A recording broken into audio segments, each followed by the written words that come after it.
And age 7, I was in what was called a remedial class. It was felt that I was backwards, couldn't read. I'd never seen leaves before. And you've even gone so far as to become a Property Investor Award winner. You discovered the power of SAS pensions. You know, I bought nine properties in just over 6 months. I sold them as a job lot to the same real estate investment fund. Bought this rundown house for 100k. Did it up with this money from the council, refinanced it at, it was 205. There was no one else. So if you're the only bidder and someone wants to sell, you're going to win, aren't you? Exchanged for £1. You know, it might be boring, but boring is often very good business because boring is recurrence, boring is repeatable, and boring is low management. If you want to be successful in life, it's quite simple. You need to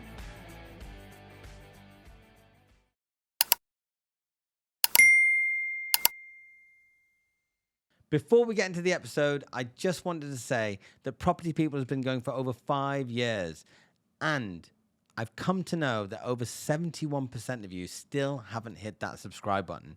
So please, I ask a small favor. If you could take a moment and hit that subscribe button, I'd be ever so grateful. And in return, I assure you that I will do everything in my power to make this podcast and YouTube channel the best it could possibly be. We'll get bigger and better guests, and we'll go more places together. Now, back to the episode. Hello, everybody, and welcome to another episode of Property People. Today, I am delighted to be joined by Mr. Toby Spanier. How are you today, Toby? really good. Good. Well, Toby, we've got some very interesting ground to cover because you do some really, really cool stuff that not many people can boast. But very quick intro before we dive into some of the detail. You were initially a management consultant in the corporate world, and your wife, Kate, who later joined you, and your enthusiasm for property investment, you discovered the power of SAS pensions and how to use them for property investments. And you've even gone so far as to become a Property Investor Award winner. So you've done some exceptional stuff in that space. And your story is not just about financial gain. It's about creating a lasting legacy and the empowerment that comes from doing that. Somebody that works in the corporate field, I feel they devote much of their life to a certain way of life. And you've been able to almost see both sides of it now through some pretty impressive action that you've taken. And like I said, it's exceptional stuff because not many people can win an award whilst they're doing it. And I'm part of the property investor judging panel. And so I've seen some of that stuff among some of the others. And, the stuff that you did really stood out. But before we dive into all that detail, where I like to start is to get to know you a little bit better. And specifically, who were you at school? What type of person were you? Were you a teacher's pet? Were you a rebel without a cause? Were you sporty? Did you love school? Did you hate it? Did you get good grades? Yeah, well, if we go back quite a way, some turning points in my life. I had 3 turning points in my life: age 7, age 27, age 37. And age 7, I was in what was called a remedial class. We don't use these terms anymore. It was felt that I was backwards. Remedial. I couldn't read. It was felt that I was a bully because I was getting into sort of scuffs in the playgrounds. And there was one thing that I didn't know and no one else knew. And at age 7, we found out what it was. At age 7, I went to the optician for the first time. And I remember walking out. It's one of the turning points in my life.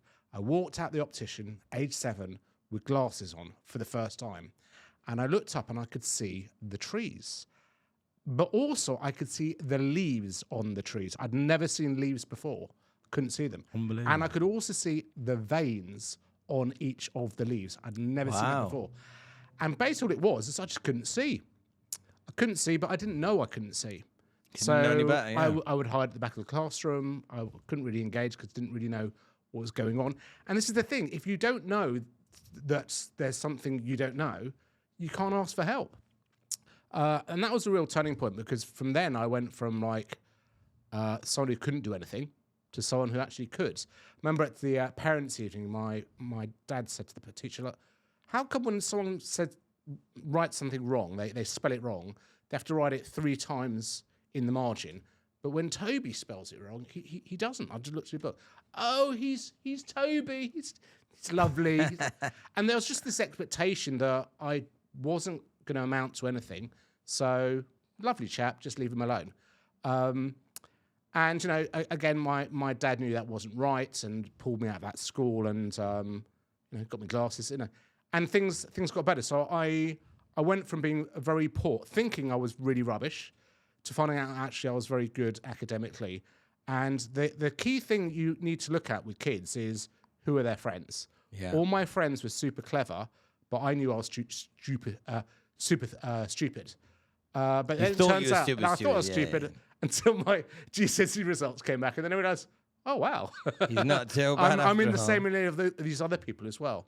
So I did well academically, and I remember there was the common entrance back then, and I went from the beginning of the year, I got 20% in English. It's not a very good score. Got the glasses, settled. End of the year, I got 71% in 1 year. Oh my so God. I'm good at improving very quickly. Was it the opticians and the glasses that you got was just serendipitous? It just happened to be like a routine visit were there other signs that you couldn't see? And like, was there some sort of condition specific? I can't remember. It's so long ago, but I just remember that walking out onto Ballard's Lane in Finchley Central and seeing in a way I'd never seen before, and not realising how much I'd missed. And then the difference it had to me at school, that I could actually see stuff on the blackboard. I could start to engage more. Holy shit. So I wasn't very sporty. I was good on humanities. I wasn't great on science. I was good at music, played the clarinet. Very nice.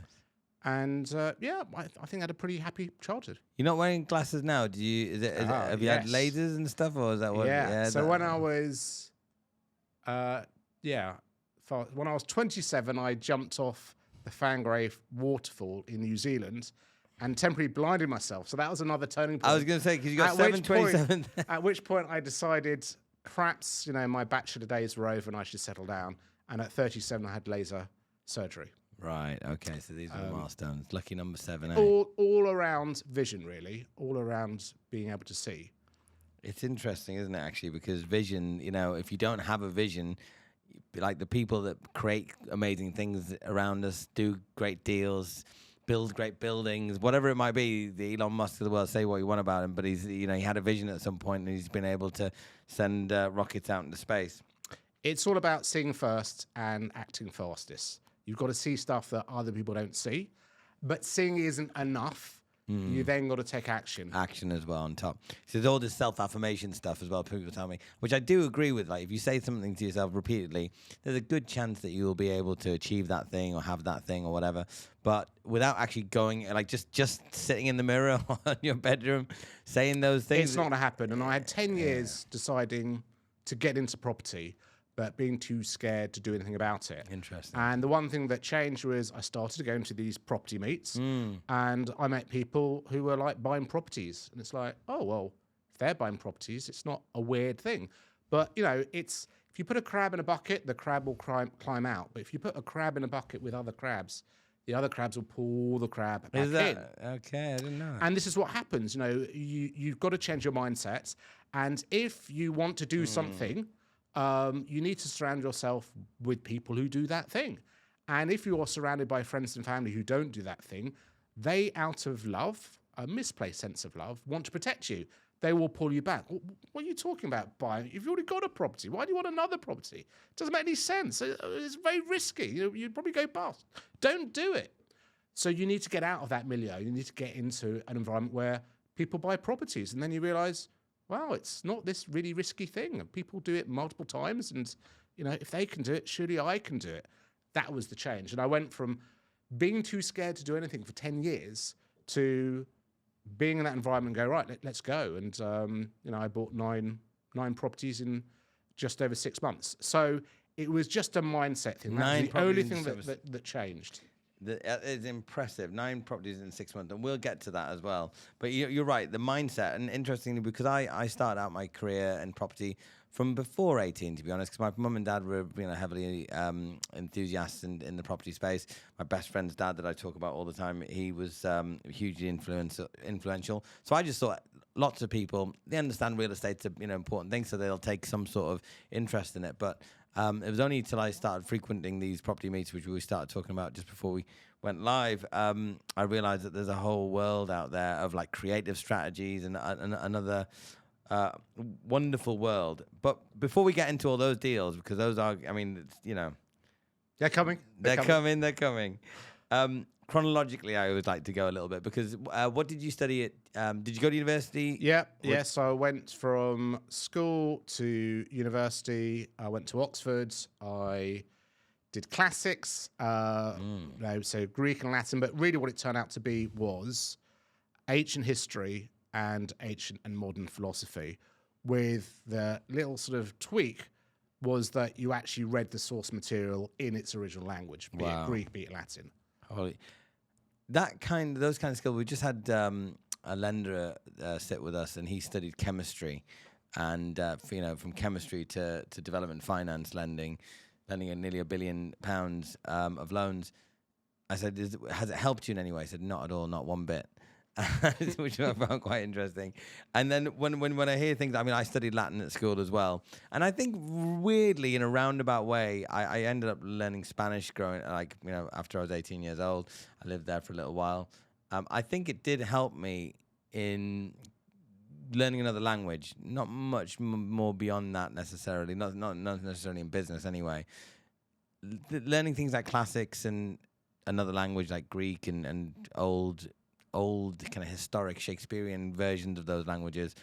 Has that helped you in your corporate career or your financial freedom? Definitely. Again, it's about seeing, isn't it? And people often don't see the connection. Some people look at a property, think it's a wreck. Some people look at a property and go, this is an amazing opportunity. And I think it's the same with education. I was very fortunate. I went to Oxford with the Oxford system, the tutorial system, where you basically have a world-class expert that you sit down with once a week. And they tell you to go and read stuff and come back and say, what do you think? And you learn to start to think for yourself. You learn to read what's out there and go, I don't actually agree with this stuff. I think it's this way. So I think the critical thinking is very helpful. Is a transferable skill. And look, I could have read English or history. I could have also done sciences as well. You still need to read papers, journals, and go, do I think this is right? In which bits of it are right? Which bits aren't right? You still have to develop that critical thinking. Did you enjoy those? Not many people select those topics unless they enjoy that kind of thing. Similar. Just going off to what the last answer was from the previous session that we recorded, he said I was just good at it. I just found it easy, and that's why I chose it. It was not really that I thought I was ever going to have a career in it. So look, I didn't like Latin, and I didn't like the Romans. I just felt they were like entirely unethical. I was very moral back then. Still am. But I think most empires are. Reading the history of the Roman Empire, Roman Republic, is pretty brutal stuff. So that did not attract me. But I read Homer and in Greek, and just found it just so raw and refreshing, and just loved that. Is it literature? It originally was a poem. It was an oral poem that eventually got written down. And that I enjoyed so much, I thought I'd like to continue doing that. And the only way you could continue to do that was to do Latin and Greek. So it kind of pulled me in. But it was the literature that attracted me. And, for A levels, I did Greek, Latin, and French. I was interested in the literature. And I'm an introvert. I get my energy from ideas. I don't get my energy from people. So I don't need to go to a property event to meet people to be energized to do stuff. But if I go to a property event, I'm energized by the ideas I hear from people there. That makes complete sense. And once Oxford as well, so you're obviously a bright spark to get into Oxford. Now, once you've studied that and you've completed it and you've qualified, what are the jobs that are available with somebody with that qualification? what was great about classics is it qualifies you equally for every job and no job, because it's a skill set that you're gaining that is not vocational. Yes, exactly. But what skills did I gain? There was the tutorial system. I had to convince my tutor that my views were right, and I had to analyze why other views were wrong, and that's pretty useful. I had to present myself. It's you don't email in. This is before email, right? You go in and read out a handwritten essay. That's how it was done. So you get good at presenting your ideas. And of course, I wasn't a model student, and often I didn't have time to write the essay. So I would pretend to be reading an essay, but there will be bits on the page with a blank, and I'll just get away with it. So I was also learned the ability to ad-lib a little bit, and I would drop in mistakes because I knew I'd get interrupted. And if it filled the hour, you had an hour, then the tutor was happy. So, I learned these little things about how you interact with people to keep everyone happy. Little lessons learned. Little lessons. So actually, yes, like you said, you pretty much qualify for anything because you can prove that I'm a fast learner. I can learn to a certain ability. I can think critically. I think university had a cachet, which corporates like on their list. They especially want Oxford as well. Sort of thing. So then the world is your oyster potentially. Yeah, I mean, I was really fortunate that the world of management consultancy was just opening up to graduates.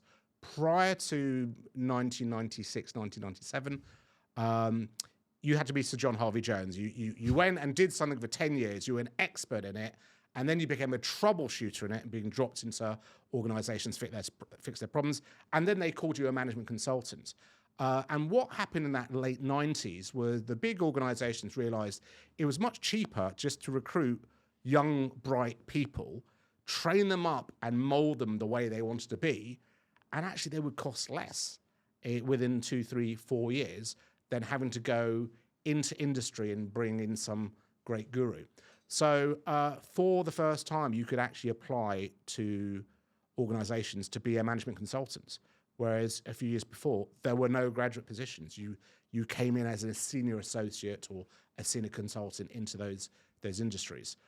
It was kind of a bit bizarre because you kind of I knew nothing about the world of work, but I was being charged out to clients on the first day for megabucks, and that made me feel a little bit, a little bit nervous. Felt a little bit of a fraud. I had a non-vocation experience, and all of a sudden I was being charged out to clients.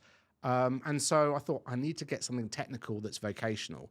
And one of the things that my company was sponsoring was an accountancy qualification, a chartered management accountancy. So why don't I do that while I'm working? At least I can learn about business. You learn about tax. You learn about corporate law. There's a bit of accounting too. So I thought that's good. It'll give me a base. I'll just do the first year of it. I'll just get a basic. And then of course I thought, I'm quite good academically. Why don't I continue? Why don't I complete it? So I did. And so what that gave me was an ability to kind of have a bit more confidence around numbers. And I've already got that critical thinking, thinking differently from being at university. Now I've got some more of a technical skill set. And the thing I joke with is, just so you understand where I was coming from, right? So at university, everything was written by hand. The first time I used something called a computer was when I wrote my CV, right, to apply for jobs. And I didn't know how to do 2 columns. So whenever I made one change, like I deleted an S, the whole page would all go swizzle because all the spaces would be, and I'd have to go back and put all the spaces back in. Just to put this in context, just so you understand where I'm coming from, my dad was a director at Incoops, part of Allied Lions, now Allied Domec. Basically oversaw lots of pubs in London South East. And when I was 8 years old, he took me into his offices in Muswell Hill. And there was this thing in the corner, about yay high.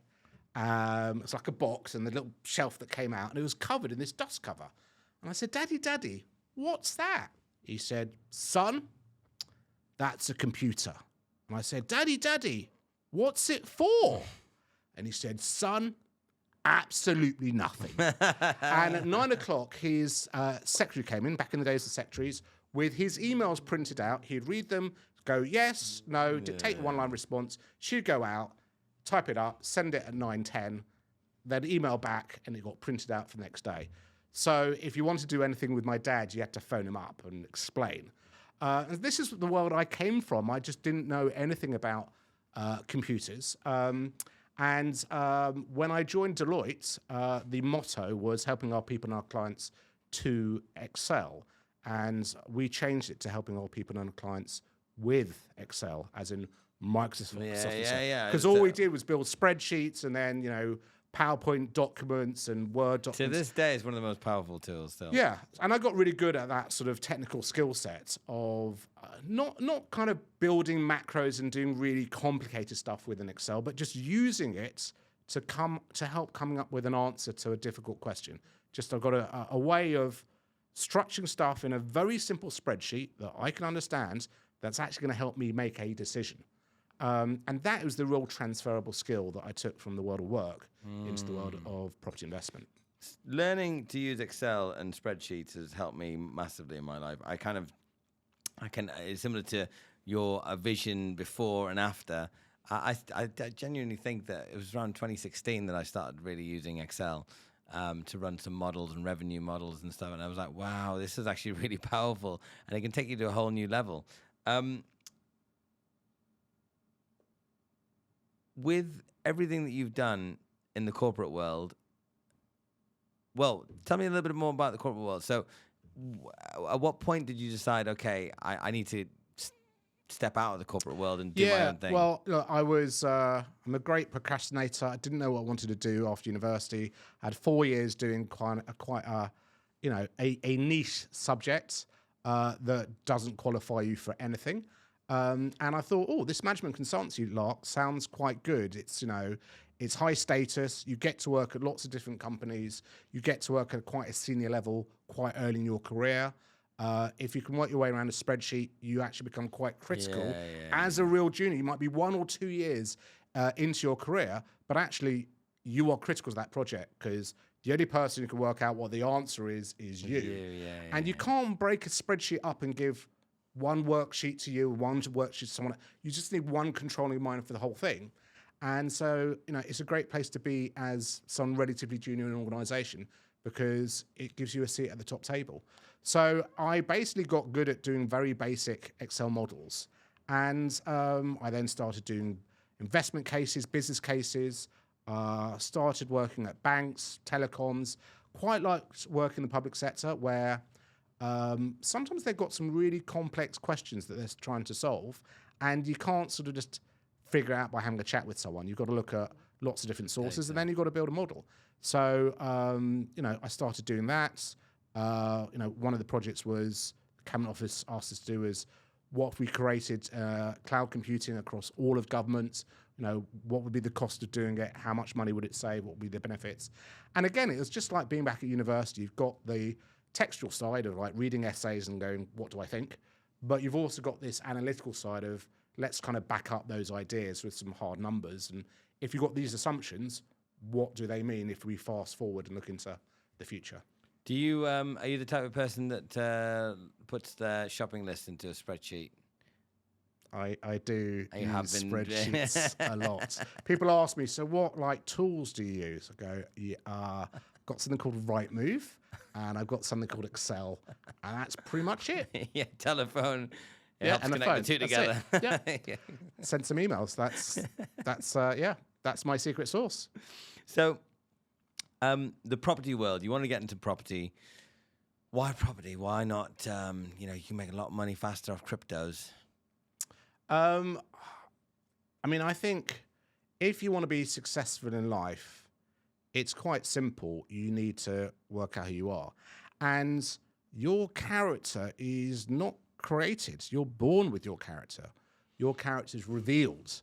And it's revealed often through adversity. Like when tough times happen, you actually find you've got some other gears. You actually find you're able to do things. When people are asked, when research is done, at what level do people think they are operating at compared to what their potential is? And the researchers looked at people in crisis and what else they're able to do, what more they're able to do. people are operating about 40% of their potential, which is rather sad, don't you think? 40%. You're not even half the way of using your abilities to achieve what you want to in life. That is the average level people are at. So I wanted to do property for a while. It's kind of just, it's physical. It's something where you can bring creativity to it. You can transform a building with your vision. It's kind of quite small scale. You don't need anybody else to get going. My family had, going back away, my grandmother had, during the war, 6 haberdashery shops in the East End. So there was always a property connection. There were some other people in my family who were in property, but they kind of died before I really got to know them. I was quite young. So I always wanted to do this property thing, but I was always too scared about making some massive mistake. And when my parents died, I basically inherited, well, there's me and 2 other brothers, and we had to split the assets 3 ways. And everything I said I wanted, my elder brother said, yeah, that's fine. And then he changed his mind. He then decided he wanted everything that I said I wanted. Because he probably thought, well, if he wants it, if he wants it, it's obviously worth more than a third. But the whole thing is, everything gets divided 3. So everyone gets a third. And then there was one property that no one wanted, So one of my brothers got all the shares and the cash, and there were some nice properties that my elder brother took. There was one property no one wanted. It's now called an HMO, but back then it was called bedsits. I don't know if you've ever seen the young ones. This is where you have a kitchen in your bedroom, and the only thing you share is the bathroom. Bedsits. Whereas, obviously nowadays it's like you share the kitchen and you have your own bathroom. So no one wanted this property. My dad bought it in 1983. It was pretty. Let's just say he sweated the assets. It was tired. Yeah. So no one wanted it. But then I realized everything's valued a third. So this has a low valuation, but a high potential to improve. So I thought, well, I'll take that. So that's what I ended up. So my inheritance was that, and 2 grand, I remember, is what I got. And I thought, right, this is the thing. I need to make this work. And I was also obsessing about, this is the only thing left from my parents. Like, the family home's been sold. Everything's gone. This is the only legacy that I've still got. I've got to make it work. What do I do to make it worth more? But I was so worried about, it obviously needed a massive development, and I wasn't a developer. And so I was scared to make that first step. Because it was money I inherited, but money comes with personality. And there was a lot of personality with this building. There was a lot of history. There were a lot of tenants who'd been there for 20 years. Who knew my parents really well and knew different aspects of them. But so I was this accidental landlord, but I decided, right, I want to do this, but probably this isn't the best property to start to try and scale with. It's okay. We're going to do stuff with it. Perhaps I should actually go and buy a property, for investment purposes. And so that's what I did. I realized I could sell my flat, which is in Primrose Hill. And then I realized that rather than sell it, I could refinance it and essentially get the same amount of money out. And that was my seed capital. And I kind of just went buying properties from there. Very interesting. So the one that was literally staring you in the face, that probably was screaming out for some kind of value add, you just thought, actually, especially because of the tenants that have been there for so long. Do you still own that property today? Still own it. Yep. Is it still in a similar condition? No, it's had a spruce. It's had a bit of a spruce, and it still really is a legacy because you've got to live off something. And I inherited that in my personal name. And if you want to extract money out of something, having stuff in your personal name is good for the lower levels, right? So it's a very tax efficient way. If you keep yourself as a basic rate taxpayer, set up in a partnership, whatever, it's a very efficient way to extract cash out of a business. And that's what I live on. That was my inheritance. And that essentially pays the mortgage and the gas bill and the electric bill. Keeps the lights still on. Today, yeah. And the investment property then?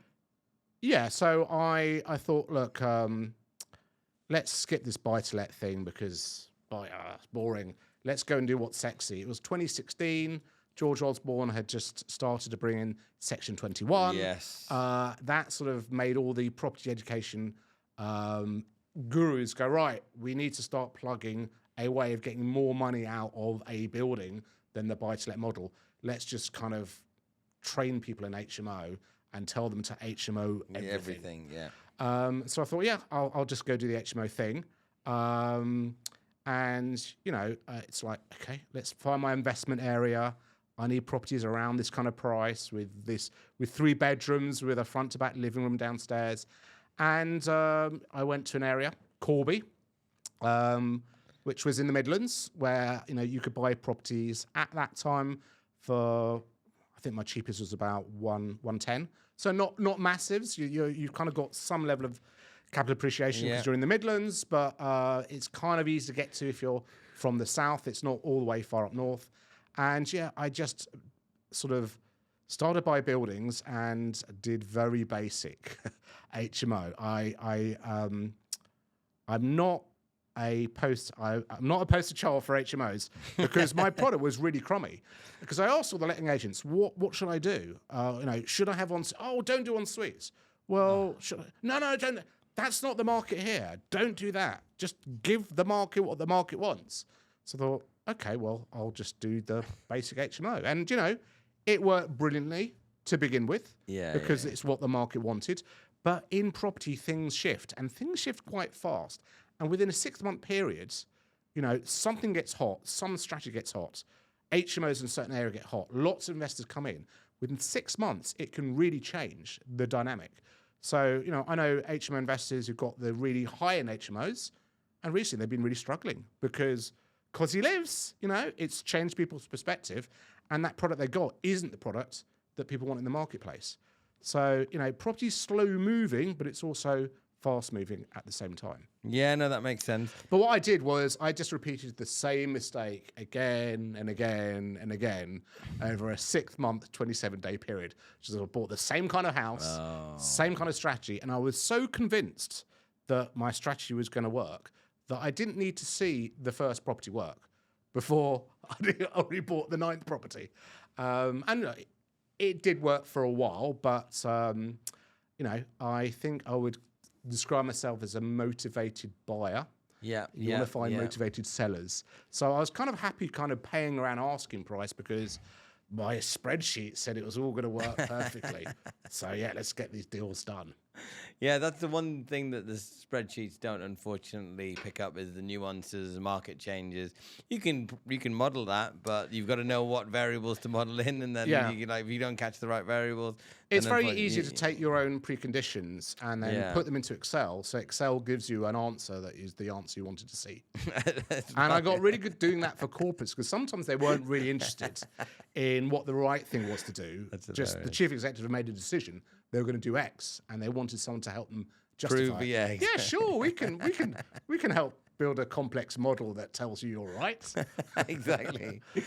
Exactly. That is a wonder of my life. But what I do like about property investment is, I had 25 years in corporate where I advised, but I didn't make one decision. I advised clients to make a decision. They had to make the decision. And after a while, it's like, okay, it's good, but you know what? I would actually like to make some decisions. And I like the purity because I'm now making decisions using Excel.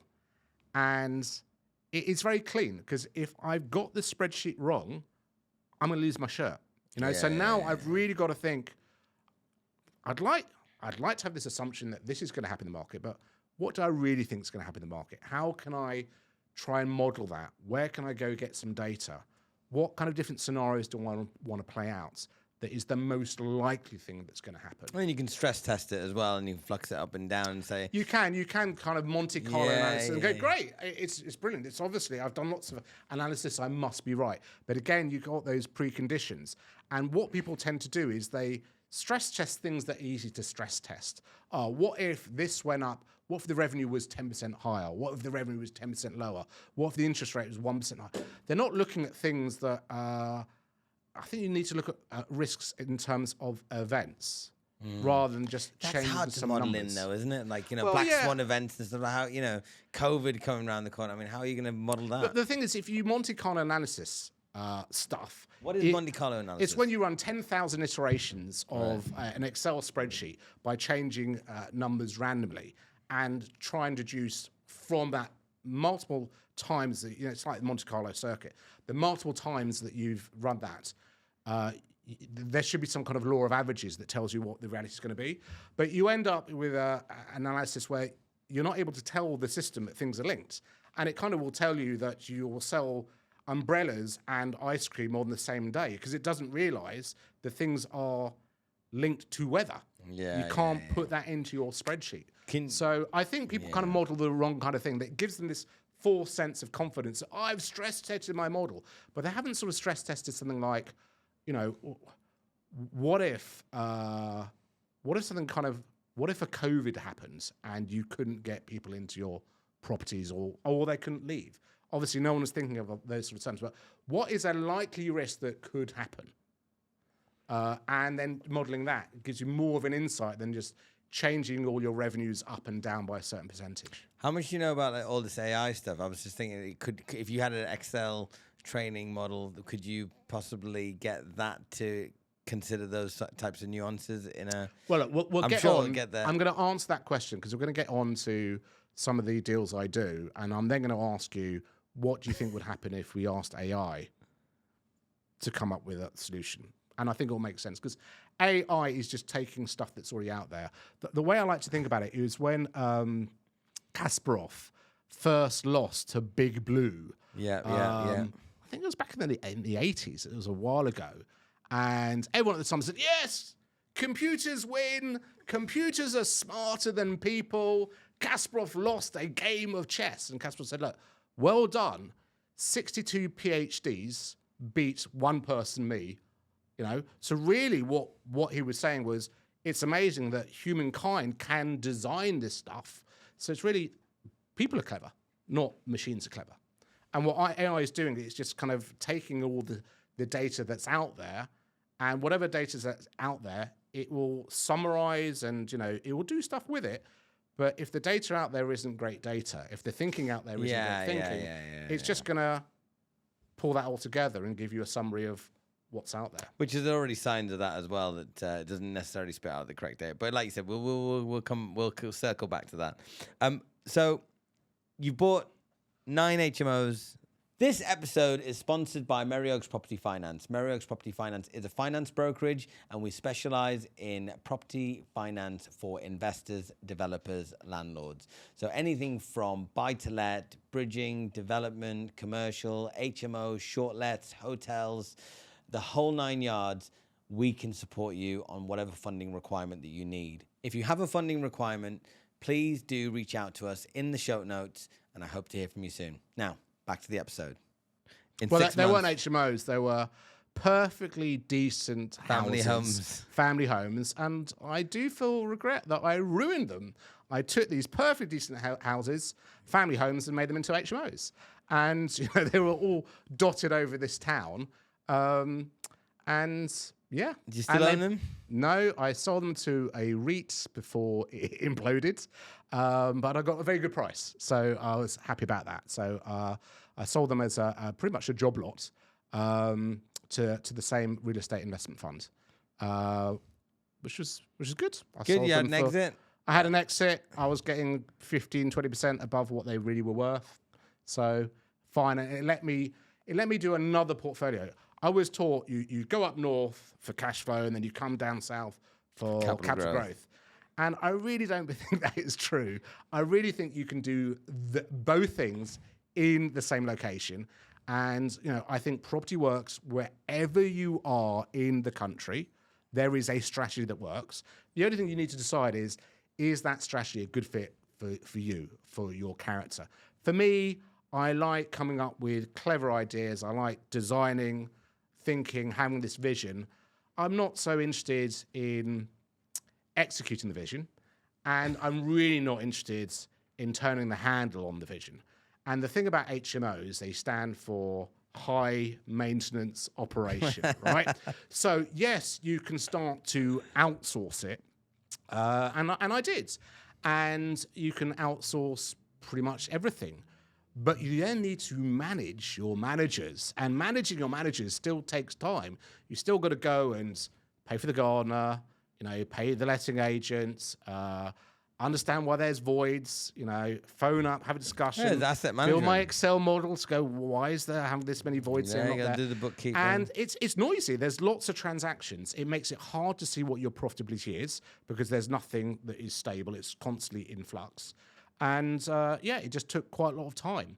There's this quote that I learned when I was a management consultant from a guy called Peter Drucker, a business guru, and he said, there's nothing more there's nothing more useless than doing efficiently that which should not be done at all. There's nothing more useless than doing efficiently that which should not be done at all. And I looked at this portfolio, and I had, with my brother, we were heading on towards, 100 rooms.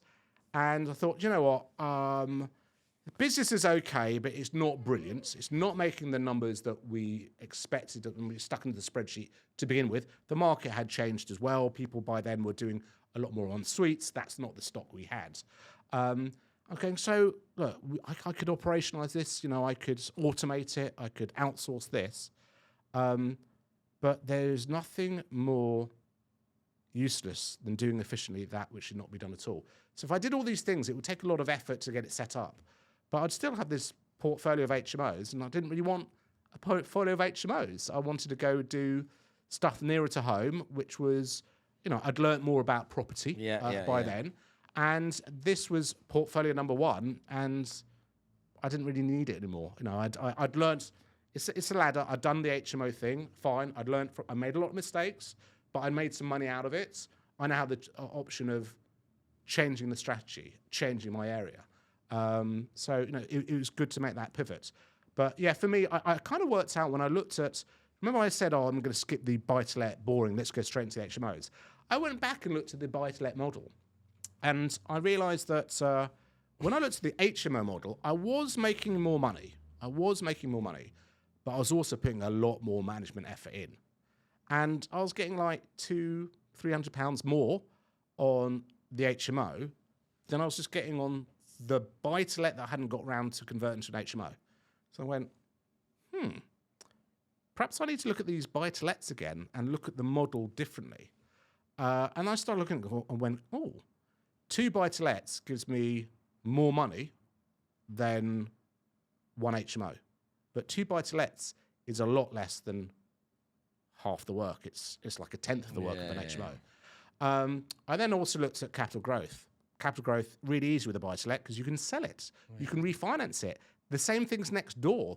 Within 250 meters in the last 6 months, something is sold. There's a market transaction. So it's easy to refinance because there are lots of comparators for the RIC surveyor.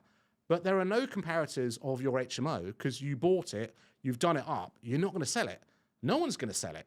It's a cash flow strategy. So there's no market comparators. So you're always fighting the valuers to kind of get the value that you want or you need or you think it should be, but you haven't got any great evidence to give them. You're not making their job easy.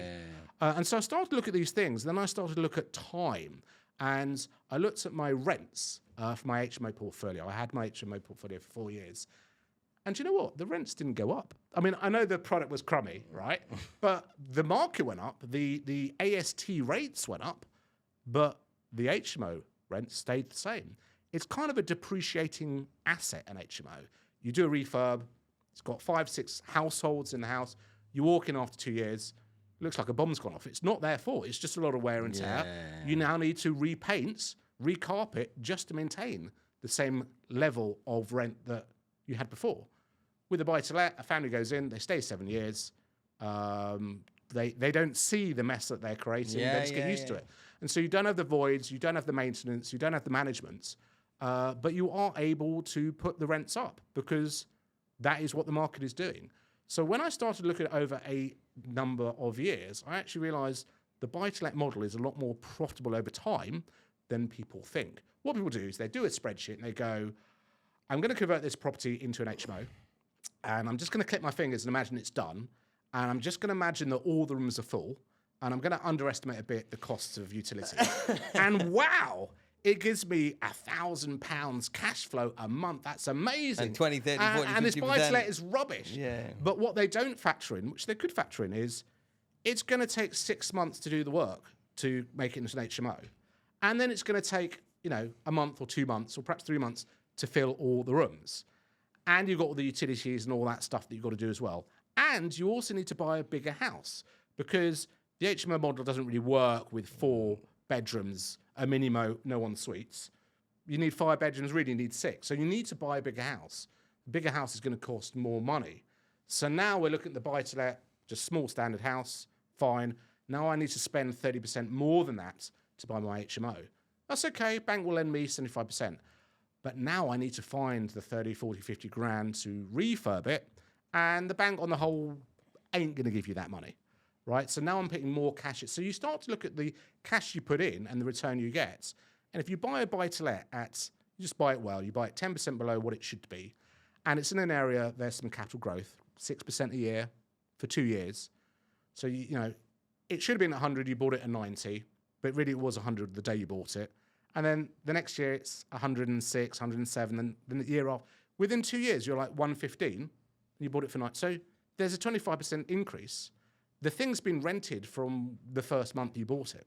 You haven't had to do anything with it. And you can refinance after 2 years.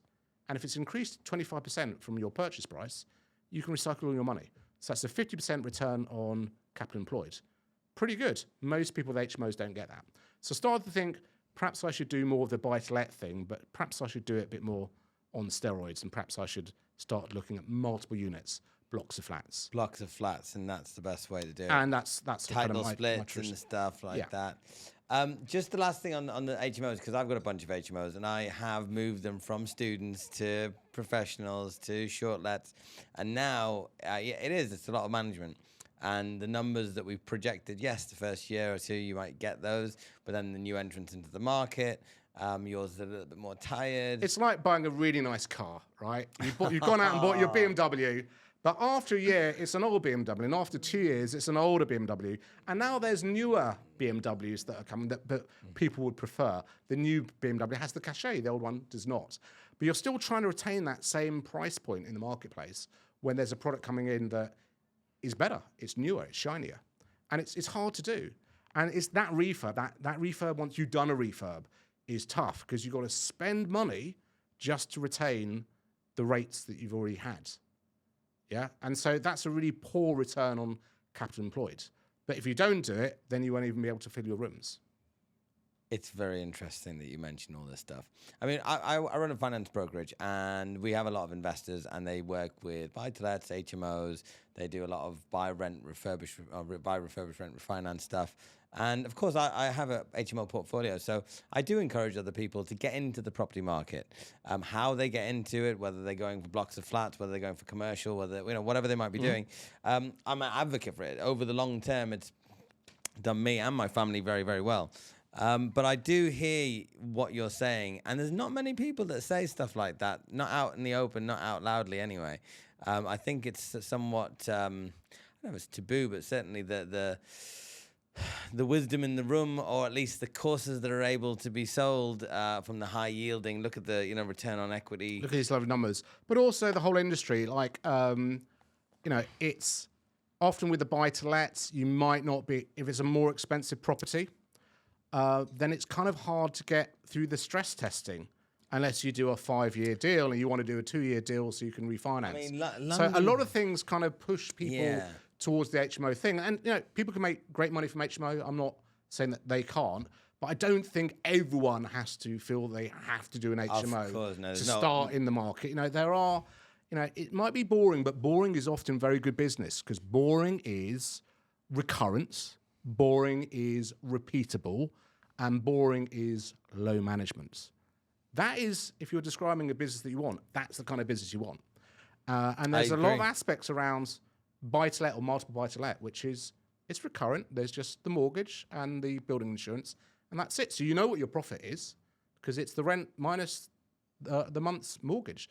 So it's really easy to start planning because you've got that recurrent basis. The single let, just to touch on this before we move on, the single let, might be part of the next part, but the single let, I do find like in London where the yields have been low, the stress testing, especially with the interest rates been going out, I think there has been a bit of a yield adjustment recently. You're seeing the yields around 6 to 7% now. But even in London, which wasn't it really wasn't that attractive, because I looked at it and I looked at it again, and I've got a business partner on a few properties, and he absolutely loves single lets. Of course, everybody does, but I just always find them harder to make work. But I think the tide is turning. Well, it's really interesting because the property that I inherited, which was a 357 HMO, it was a property that was converted before the 1992 Building Act, right? So it doesn't comply with all the fire safety, which is why it's an HMO. It's in London. London is, a high capital area, and it is worth more not as an HMO. It's actually worth more as base year block of flats than it is of less flats, of 3 flats, than it is of 5 units, because it's in London. But outside of London, you can get higher valuations with HMOs, with the commercial yields, than you can in London. So outside of London, you can take a property and you may be able to recycle more of your money out by commercially refinancing it as an HMO.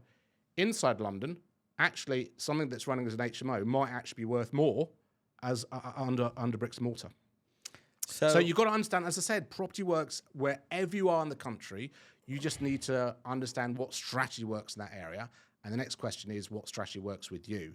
For me, all the bits and pieces around HMOs and managing it didn't fit well with me and my character. What fitted better with me was structuring a deal up front, and then actually buying an asset which I didn't really need to do very much with at all. So tell us about the awards that you've been winning and where you went on to once you sold the portfolio. What did you start looking for? Oh, you should start looking for the buy-to-let things, but how did you fall into blocks of flats? Yeah, and location. I sold the portfolio in Corby, which was that was a good day. I think I sold seven of them on one day, so that was a large amount of money that came into the bank account. And I thought, great, let's go do some different things. And this is where risk appears, yeah? So I invested in lots of different things. They were all a disaster, other than the one thing I knew, which is property. And that's the one thing where I can mitigate the risk because I understand it well. So I thought, look, I don't really want to be traveling 7 hours up and down from Kent to Corby and back in a day. Yeah. Let's have a look nearer to where I live. And I started looking around. My wife grew up near Folkestone. It's a beautiful sort of Victorian town with lovely buildings that convert lovely into flats. So, okay, let's start there. So I just started having a look at just standard family homes to keep as family homes. I mean, the first one, I was still thinking HMO. Let's whack in as many en suites as possible. I've changed my view. So I agreed to buy a nice 3-story townhouse. And the day that I completed was the day lockdown was announced. It was 2020. And I thought, damn. My plan was I'd mastered the requirements for HMO in the area. I'd read everything. I'd worked out that this 4-bed house could be a 6-bed, 6 en-suite HMO. It had just enough room to meet all these dimensions. It was totally breaking the spirit of the law, but it was within the wording of the law. So I knew that the local council would absolutely hate it, but they wouldn't be able to say no because all the rooms were 10 square meters. There was just enough space for the kitchen for the number of people, etc., etc. And I thought, it's probably going to cost me 60, 70 grand to do this conversion. And I thought, do I want to rip out a house that works as a house, that was a buy-to-let, at the point that the government might say, COVID, no one can do any work on property. At the time, we didn't know what was going to happen. Turned out we were allowed to do stuff on property, but it could have turned out differently. So not a very good idea to devalue this property, rip everything out, and then find that I might not be able to complete it. I can't refinance it. Did you buy it with a bridge or you buy it cash? I bought it with, amazingly, I managed to get a mortgage on it. It wasn't really mortgageable, but, It was on that borderline. Yeah, it had a kitchen and it had a bathroom. It was tight. So it was mortgageable, yeah. It also had some damp problems as well, but it was all fine. It was all fine. So yeah, I thought, and again, this goes back to university and thinking creatively, thinking critically, realizing when your assumptions have changed, you need to change your mind. And my assumptions had changed because the market had changed, because now we might not have been able to do property. So I thought, I can't go down this HMO route. What could I go down? And I went, well, what's going to continue if nothing continues? This is when I talked earlier about, think about the risk as opposed to just tweaking your numbers up and down by the same percentage points. Yeah. If you tweak everything up and everything down by the same percentage point, you'll get the same answer coming out of the Excel spreadsheet. So I thought, well, the only thing that's going to continue in this emergency situation is housing that is emergency housing. Because it's an emergency. If people need to be given somewhere to live, then it's so that will continue throughout COVID. So I thought, why didn't I phone up the council and say, I bought a property, COVID's hit. Is there some way I can help you? Is there some kind of emergency housing? Because it's an empty property, someone could move into it. And they went, yeah, sure. And I also remembered having a conversation like a couple of years before about a scheme where the council lends money to do properties up. So I thought, is that scheme sort of yes, it is, and fantastic. It's the only time I've done the refurb wasn't actually finished. The builder kind of sliced his wrists when he was trying to put up the tiles. So the tenant actually moved in. This is emergency housing, right? Tenant moved in with her 5 kids. And we hadn't actually, the guy was still putting the tiles up in the kitchen. So this wasn't just in time, this was just before time. But, it was a crisis situation, and the woman felt like all her Christmases had come at once. She'd got this huge house to live in with her kids, and she was living above the public toilets in Folkestone in a 1-bedroom flat with all these kids. So she was really happy. I was happy because I knew, there was some income coming in, and I could get through the COVID period. I still had the HMOs at that time, and I was worried what's going to happen with them. So I ended up in this buy-to-let space, and I kind of realised, you know what? Working with the council, local housing authority rates, there's a whole system. You can figure out how the system works. There's some kinks to it that can make it more profitable than private tenancies because of how a bedroom is defined. So I thought, okay, let's continue to do this. So I started to buy distressed properties to do up, using the money the council were happy to give to bring properties back into use. Wow. And then quid pro quo, handing the properties back to the council for emergency accommodation, or just, people who were on the housing list who needed a home. And, the standard I did was, I can't do rubbish standard and good standards. It's like a restaurant. You can't go to a restaurant and say, here's our set menu A. It's our premium menu. It's £100 for 3 courses. The service is excellent. The quality is excellent. Here's our menu B. It's £15. It's rubbish food, rubbish quality. We're going to serve you bad. You can't do that. You've just got to have one standard. So the standard I was doing was way in excess of what the council expected. And so, they were like, oh, could you do this more? We've got more money we can give you. Would you like to do commercial? We've got a scheme for commercial. And, I suppose the thing I did differently was normally people do the house up. They take the money from someone, they do the house up, borrow from an investor, they put someone in, job done. They've left out part of the cycle. Invite the people who've given you the money. Invite the council to come see the product before the tenant moves in. Have the exit lined up almost. And get them to see what you've done. And they go, oh, this is really good. We don't publicise this on our website, but actually we have a bit more money in our budget this year. Would you be able to do anything else? So I did quite a few of these schemes where... How much do they give you per property on average? Well, it started off 25k, but then they said, oh, well, actually you're in this area, which is kind of like a deprived area. So the other part of the council, they can give 15. Okay, so now I've got 40. I said, but this property, I'm going to make it into 2 flats. Oh, it's 2 flats. Oh, well, that's 80. Well, you need to give you 80,000. And you're not dealing with people who are commercially savvy. That's not why they are in the council. They're in the council to help affect policy. That's what excites them. Genius. And I'm helping them to affect policy, bringing properties back into use. So, yeah, it didn't take very long for, the kind of funding was there. And of course, the council's slow. So by the time they've paid the money, you've basically finished that project, but you now got the money, the deposit for the next one. And then you get the... So it all works out fine. And then I thought, this is good fun. I really enjoy buying these properties, doing them up, making the worst house in the street the best house in the street.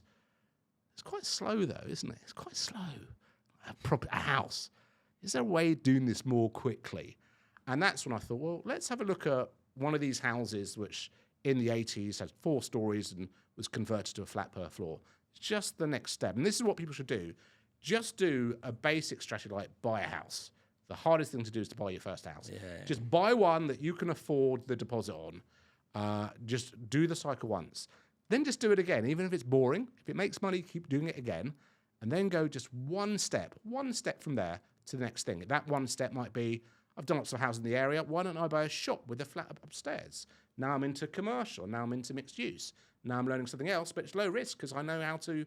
I've got a team that can refurb a property. You just do this one little step. So I thought the next step, I'd never bought anything more than 200K. I'd always mitigated my risk by buying these cheap houses. I thought, well, I need to spend a bit more, don't I, to buy these bigger houses. So there was this property, it was 300K, but it was 4 flats. I thought, 75K a flat, that's cheap in the area. There should be 100. So I thought, okay, I'll buy that. But the retiring landlord said, no. I want you to buy, I've got 2 of these. I want you to buy 2 of them. Well, I don't want to do that. I only buy 200K. I don't want to spend 600K. So no, you've got to buy all 8 flats. Otherwise, I'm not doing the deal. I actually agreed the deal. I had sale agreed with the estate agent.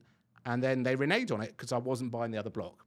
So I eventually thought, okay, well, let's have a look at this. And I thought, well, I haven't got enough money to buy 2 blocks. It's 600K. But they are cheap. These are cheap. They should be 100K and they're on the market for 75. So I went back to the vendor and said, look, why don't we exchange? Why don't I pay you the rent you're currently getting? The rent was really low, which just happens when you have a retiring landlord. They can't be bothered to put the rent up. They're too scared that the tenant's going to leave. The tenant isn't going to leave. So you end up with these way below market rents. So the rent was really low. So I said, look, I'll pay you that every month, and I'll refurb the properties. Give me 9 months, and then sort of refurbed it. I'll complete the purchase, but the property will be worth more. He said, I don't like 9 months. I'll only do 6. I said, okay, we'll do 6. And I'll pay you £1,000 penalty every month over that 6 months. I thought I needed 9, right? So I knew I was going to pay it a little bit, but 9 months there is some capital appreciation. It was fair to compensate him for that. And so then I was able to basically pay £1. Now my deposit, instead of using my deposit, I didn't have enough deposit. I could deposit for 1 property, but not for 2. My deposit now becomes my refurb budget. So now I'm able to refurb. The other thing I did was I got a lender to say, look, I want to do a bridge and then term finance. Yeah. But I actually don't want to do the bridge, right? So come send your surveyor, tell your surveyor that I'm going to do a bridge, right? And what's the property worth now and what the property will be worth when it's done. Then send the same surveyor back when I've done the work and the surveyor can confirm that there's been an uplift in price. The difference between these 2 numbers is, guess what? 25%. Yeah. And, but, lender, by the way, I'm not actually going to do the bridge at all. We're just drawing a line in the sand. So the surveyor didn't know the full story. The surveyor came around thinking I owned the property. I didn't own it. I just exchanged. I got 2 different surveyors, right? So there was no block discount. One surveyor looked at one block. The other surveyor looked at the other block. Yeah. They didn't know that anything else was going on. I did no work before they went in, so it looked awful. And then they went back 6 months later. One of them said, yeah, this property is now worth not 300, but 450. So 450.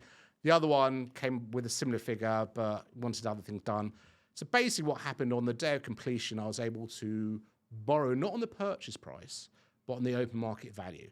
And the open market value on the day of completion was 860,000. Didn't quite get to that 900K, but it's quite hard to suddenly jump up the value of a property by 50% in a short period of time. So that's okay. I was able to borrow 75% of 860, which is 655. But I was buying on the day of completion the property for 600. So the extra 55K paid my stamp duty. I split the titles, right? So I had some legal costs, bits and pieces. And at the end of the day, I had $4,000 more in my bank account than the beginning of the day. And I also owned 8 flats, and I also owned 2 freeholds. So it was a good day. Happy days. And that's when I went from realizing that actually people don't want 8 properties, they want 1 property. Yeah. So if you go into these situations where someone is trying to sell multiple units, you can actually get quite a good deal. And you can start to negotiate with them because they're business people, you're a business person, and you can just make it work. The guy wanted asking price. The asking price was 600K. The asking price was too low. Did you find it through an estate agent? Yeah, I mean, the whole thing about on-market and off-market deals. Yeah. Every off-market deal at some stage has been on-market with Rightmove and hasn't sold, pretty much, right? So is it really off-market, or is it not just being actively marketed at that point in time? So I don't totally believe in this on-market, off-market thing. I've got quite a good visual memory, so I can remember if something's been on Rightmove before. But yeah, something else I learned from this transaction was I was trying to negotiate the guy down, and he just wasn't interested in being negotiated down. I'd agreed with the estate agent to buy the property, I think, for like 294 or something, but he wanted me to buy both, and I wasn't getting anywhere with him. And I thought, perhaps I should just give him what he wants, because these assets are worth way more than the asking price. And so I basically used the words he wanted to hear: asking price and exchange. You kind of lose track after that. Exchange with something. He just wanted certainty that the thing was sold, and he wasn't going to sell it for less than 600K, and that's what I gave him. And so did you delay the completion again? So yeah, it was a delayed completion in order for me to do the refurb. But I learned from it. I just thought tenants would move out, and I'll be able to like sort of move the tenants around. No one wanted to move out. It's quite hard to refurb somewhere when it's full of tenants. So theoretically on my spreadsheet, yeah, this is all going to happen in 9 months, but it didn't. It took longer. To get everybody out. Well, a lot of them didn't get out. They went on a holiday and they came back to a nice new kitchen, new bathroom. Oh, you just got them to... Oh, yeah. Well, fair play. Because I was paying every month the rent. The rent went up. So you told them to go on the holiday? As in, like, please take a holiday and I'll make sure that you've got a really nice house to come back to. I have this strategy called the cup of tea strategy. It's what no one does. People just see everything transactionally. They don't see things more transformationally. So you go have a cup of tea and you get to know your tenants. Yeah. The first tenant I met, I said, well, this is a 1-bedroom flat. Are you a couple? Oh, no, we're just mates. It's an old woman and an old guy. So where do you sleep? Oh, I sleep here on the sofa. He pulls out to a bed. And, okay. So you're not a couple. You're just friends. Yeah. And you're on universal credit? Yeah. I went, oh, how much are you paying as a top-up? Universal? Oh, I pay 119 quid top-up. I said, would you like me to reduce that to 0? Yeah. Okay, great. We're going to double your rent, but you're not going to pay anything for it because you're entitled to the 1-bed rate for 2 separate people. The fact is a 1-bedroom property is immaterial. If you choose to live there, that's fine. So I was able to increase the rents by 30%. Pretty quickly from moving in. So now I was basically paying a bridging cost to the vendor, which was the money he was making before, but I was also able to make a profit as well. The tenants were happy because they had more money in their pocket because they didn't understand the rules of what they were entitled to claim for. So how did you get involved in using your SaaS and winning a Property Investor Award? Well, yeah. So I started off thinking I could afford, when I started back in 2017, I worked out I had enough deposits and money to convert properties into HMOs for 6 properties. So I started. But there's this learning curve, isn't there? You find ways of making things more efficient. Kent Reliance came out with an 85% product rather than a 75%. Oh, why don't we do that? My spreadsheet said it works. Spreadsheet said it's a good idea. And then I thought, oh, I could probably do 7. Oh, I could probably do 8. Oh, could I do 9? Could I push this to 9? And I did do 9, and I didn't really have the money to do 9. So I got creative. I borrowed the money for the furniture from the letting agent. So they had to pay for the furniture. But it was okay, because if they paid for the furniture, they knew they would get the business, and then I'd pay them back. So I did all these kind of little things, 0% finance, all that sort of stuff. So I stretched and stretched and stretched. And I thought I was doing something which is clever, but basically, I bought these properties in 6 months, 27 days, and then nothing happened because I had no money. And my spreadsheet said that thousands of pounds should be coming in, which would finance the next one. But you know what? There's always something else with an HMO, yeah? So I did nothing for like another year because I just didn't have enough capital to get into the deal. Then I found out about SAS pensions, right? And I had a reasonable pension from my employer. So all this was happening while I was still employed full time. So I was doing all this stuff. Wow. All this stuff while I was still employed. That's impressive. Once I found out about the SAS pension, it's like, oh, wow, I'm now a cash buyer. And so the 10th property I bought was a cash purchase. And it's the only time I got you get devaluations, down valuations. Yeah. I got an up valuation because the day the surveyor came, she'd valued it previously for a lot more money. And so she said, well, I have to value it higher than what you're paying it for because I've already valued it higher.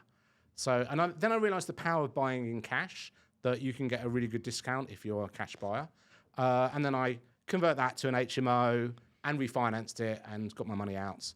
And then from then, every deal has had some element of SAS money in it. I've got multiple loan backs. You don't have to do one. You can do as many as you want. And often I do a loan backs, which is borrowing money for my pension. The day after, I've just paid back 1 year's of interest and capital. So there's cash in the and then I just borrow again. It's just like a revolving facility. And that was a game changer because it suddenly meant I had the capital to go and do more stuff. And the award that you won more than one award. Yeah. So what have you won awards? 2 years ago, my wife and I won my wife won the SAS Investor of the Year. But obviously we were both working on the deal. It was a deal anyone could have done. It was a depressed property. So houses were going for like 200K. I bought this rundown house for 100K. Did it up with this money from the council, refinanced it at 200, I think it was 205 grand. And it was a very straightforward, but it was unmortgageable. So therefore it worked really well with the SAS. We could do a loan back and then use that money to purchase the asset. And that's the key there, it was unmortgageable, because you're not normally allowed to use SAS money for residential, is that correct? You can't have habitable residential property owned by a SAS, but a SAS can lend 50% of its total value to the company for which it is the pension scheme of. For that company to do whatever is the SIC code of that company. So if the SIC code of that company is property investment, it can do property investment. So money is lent as a working capital loan on a 5-year capital repayment basis. And the company does whatever it needs to do with it. The pension has to have a first charge security. It could be the asset you're buying. It could be another asset. In my case, it was another asset, which just meant that there was no first charge on the property. It was bought in cash, did it up, and was able to refinance it. It was all very, very straightforward. And so that was one of the awards you won? Yeah, that was one of the awards. And then the following year, which was this year, was the Property Investor of the Year. Property Investor of the Year is quite the accolade. It's the one I wanted. Very good. And again, where does this one come from? I think it comes from the fact that people are taught in property that for you to win, the other person has to lose, right?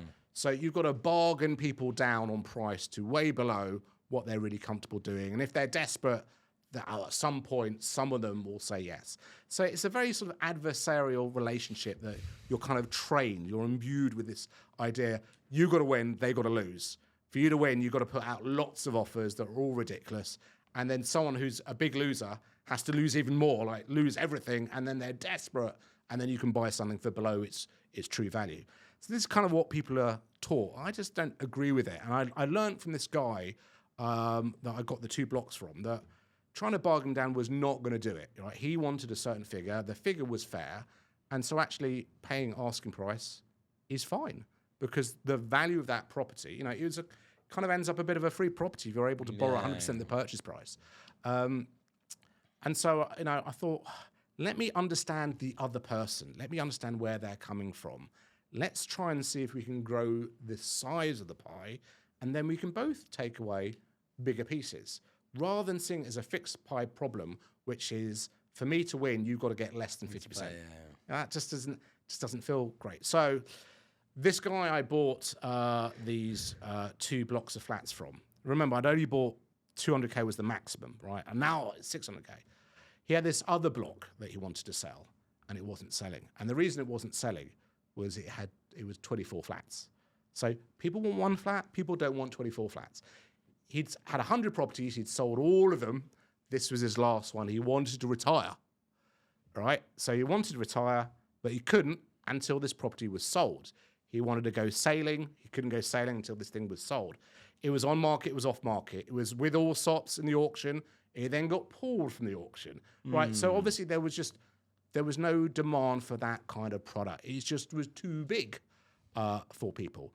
And I totally wasn't interested in it because it was millions of pounds. I buy 200K properties, not millions of pound properties.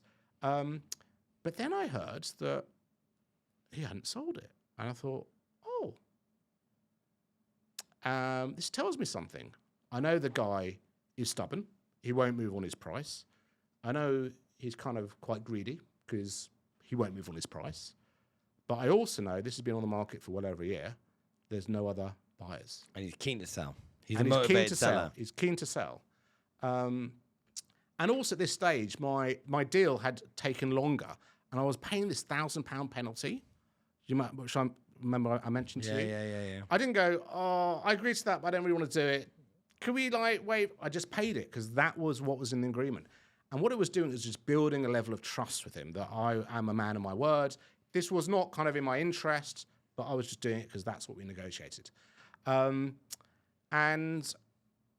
I thought, well, if no one can buy this, if no one wants this asset, and I'm the only person who's interested in buying it, and I can figure out a way to buy it that costs me nothing, and I'm happy to negotiate anything the guy wants, so long as I get a free block of 24 flats, then let's see why what not we do get it? to. Why not do it? So yeah, had a cup of tea with him. We call it the cup of tea strategy. It's a cup of tea strategy, yeah. Okay. And look, people never tell you what they really think. Yeah, you've got to offer multiple different offers to see which one they choose, which kind of tells you what you can't go into negotiating and go, let's cut to the chase. Tell me what you really want, and if I can do it, I'll do it. It's not how it works. Yeah? It's not how it works. If only. So look, I gave 3 offers. The value of it at the time, a value in 4 years' time, working out what his mortgage was, and he wanted this ridiculous figure, right? And I thought, well, I'll give you the ridiculous figure, but you need to give me 10 years. 10 years. And I said, I don't mind which of these options you take. He went for the 10-year option. He wanted the most money. So he gave you an option agreement, or it's an exchange? Exchanged with delay completion. For 10 years. 10-year delay. Unbelievable. A lot of people would think that's impossible. But you don't get if you don't ask, is what I learned from that sort of thing. Well, I wasn't asking. I was just putting out options. Well, you say no. You put out an option and they say, no, I don't want that. Oh, well, why don't you want it? Well, I don't want it because it hasn't got the... Okay, what if I change that? Well, it's better, but I still don't like it. Well, what I mean what is if I did this? You're asking, would this be acceptable to you? Would this be acceptable to you? Would this be acceptable to you? I write a letter with the 3 offers, and they can go away and read it and think about it. But again, it's about understanding the other person's perspective. The thing that he really didn't want to do. He's made his money. He's been successful. He now wants to sell everything and just go sailing for the rest of his life. But the thing he didn't want to do is make his staff redundant. They'd worked loyally for him for 15 years. They'd run all the bank accounts for these 100 properties. And well done, I'm retiring. Here's your P45. He did not want to have that conversation with them, which I get. Which is good. So, it's a good and then I thought, there's a block of 24 flats. He's got a team who know how to manage it. Why am I getting him to make his staff redundant? And then I've got to go out, find people in the marketplace to hire. Why don't I just take So did he take staff? anything off the table now? Did you have to pay him a deposit or anything? I did pay a deposit, but it's held to order. And it was £1. So it's still in a drawer. My solicitor says it's still in his drawer. If it's asked for, he can send it over to the other solicitor. But the thing is, the guy was not totally motivated by money. He was motivated by a number that he wanted to achieve.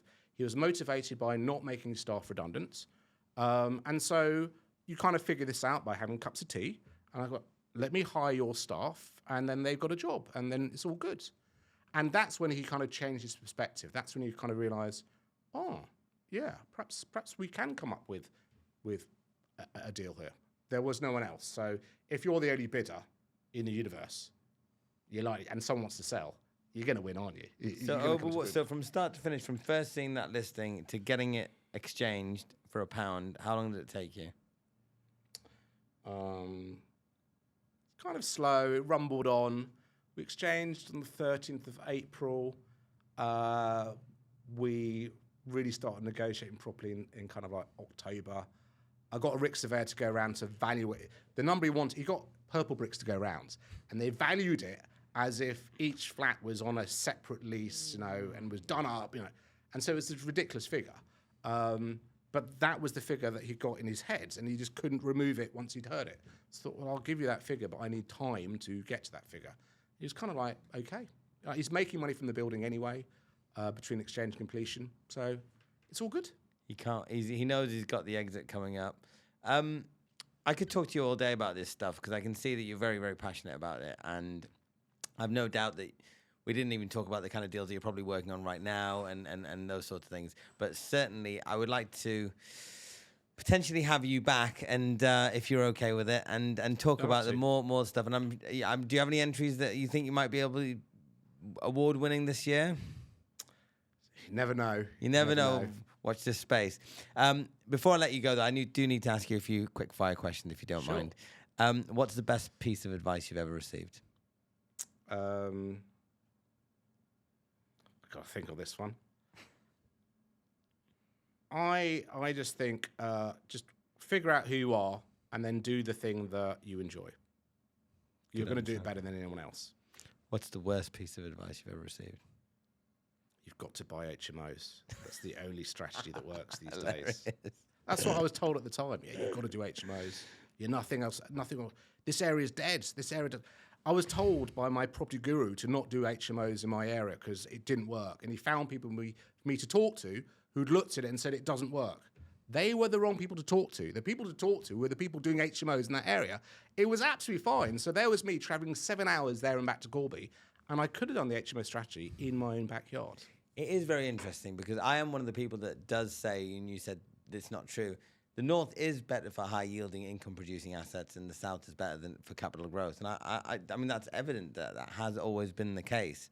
You are forgetting a little bit of England in between. Because like I'm from Durham. I'm from the very far north. So there's something called the Midlands. And then I lived in London. The Midlands, anything around Birmingham, right, which is like the majority of England, right, where you can buy a house between 150 and 250, and you do get pretty good yields with buy-to-let, and you do get pretty good capital growth. So like places like Peterborough, Leicester, they do have good capital growth, to be fair. Okay, no, I do agree with that. You can have both. You can have your cake and eat it, which is, what's the point of having cake if you can't eat it, I always say. Now, you're obviously a very successful, award-winning property person. This is all about property people. What character traits do you believe that successful property professionals, entrepreneurs, investors, developers need to have to become successful? So I think property is one of those industries where you need some money to do it, right? You can't just leave university at age 21 and go, right, you can, but it's harder to do that, yeah? So typically people come to it as a second profession. They've been in corporate, they've been successful, but they're bored by it and they want to get rid of it. They don't want to do it anymore. And they go, yeah, let me set up an HMO portfolio. It's going to be fantastic. Let me do something totally different to what I did previously. I don't want to do any of that stuff I did previously. And that, I think, is a big mistake. Whatever you do in your first career, you may not value it because you did it every day. It was easy to you, so you think it's of little value. But it actually is your source of competitive advantage in a different industry. So work out what you can do, what you do well, in industry 1 and apply it to industry 2. If you were great with, design, social media, marketing, then bring that aspect into whatever strategy you're doing in property. Don't just go, I'm bored of corporate, let me do something totally different. Let me just ignore the things I'm good at, but I don't value because they come easy to me. Yeah, that makes sense. I think having that awareness of what your strengths are really. I always find project managers in especially in corporate world, they've got a lot of transferable skills that they can bring into whichever industry they go in, whether it be property. And or for otherwise. me, it all came back to Excel. I could build a simple Excel model that would help me make a decision. Now I'm doing it for real, in anger, making big decisions. If I get this wrong, I'm going to lose a lot of money. If I get it right, it's all great. But I'm not advising anymore. I'm actually deciding. So these numbers have to be as good as I can get them. And I can look at different tabs and go, this option doesn't work. HMO doesn't work. Buy-to-let doesn't work for this property. Service accommodation doesn't work for this property. Oh, but this strategy does. So long as I keep to this tab in Excel, I have these assumptions. I make sure these assumptions happen in reality. Then I've got a solution for this property. And this comes back to the vision that no one else can see, but I can. You have a vision, you work out what the thing is, you work out what assumptions have to be true, and then all you focus on is making those assumptions true. Then a property that doesn't stack for anyone else in the universe stacks for you. Even at asking price, it's a good deal for you, but it's a rubbish deal for everyone else. What do people do if they're not very good at Excel? Look, Excel was just my special power that I didn't value highly because I wasn't brilliant at it. Yeah. There were people who were better at it. But I was good at working out how to use it. Other people got different skills. Like, I think anyone can get a calculator and punch some numbers in, yeah? Back in the flag packet type Yeah, people. You just use different strategy. I'm doing these quite creative deals that are quite long-term that create equity out of nothing or create equity out of the property itself. And you need to think about a lot of things. You can't keep it in your head. You need to build some kind of model. That's my strategy. But someone doing a different strategy, I mean, let's say, they're good at doing it high-end HMOs. You don't need to have a complicated model to do that. You kind of go, a room is going to be revalued at 75, 80K.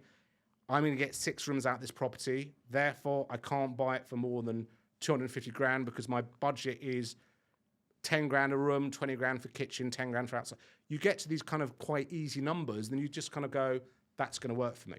So that's what you do if you're not an Excel person. You have a different strategy. I could talk to you all day, Toby. I really could. Thank you very much for joining us. If people want to reach out and find you, I've actually introduced you to 1 or 2 people that are looking to do stuff, and you've been very helpful for them. How can people find you? What's the best way? LinkedIn is the best way. I'm the only Toby Spanier in the UK. Wow, cool. Reach out that way. Thank you very much for your time. Thank you.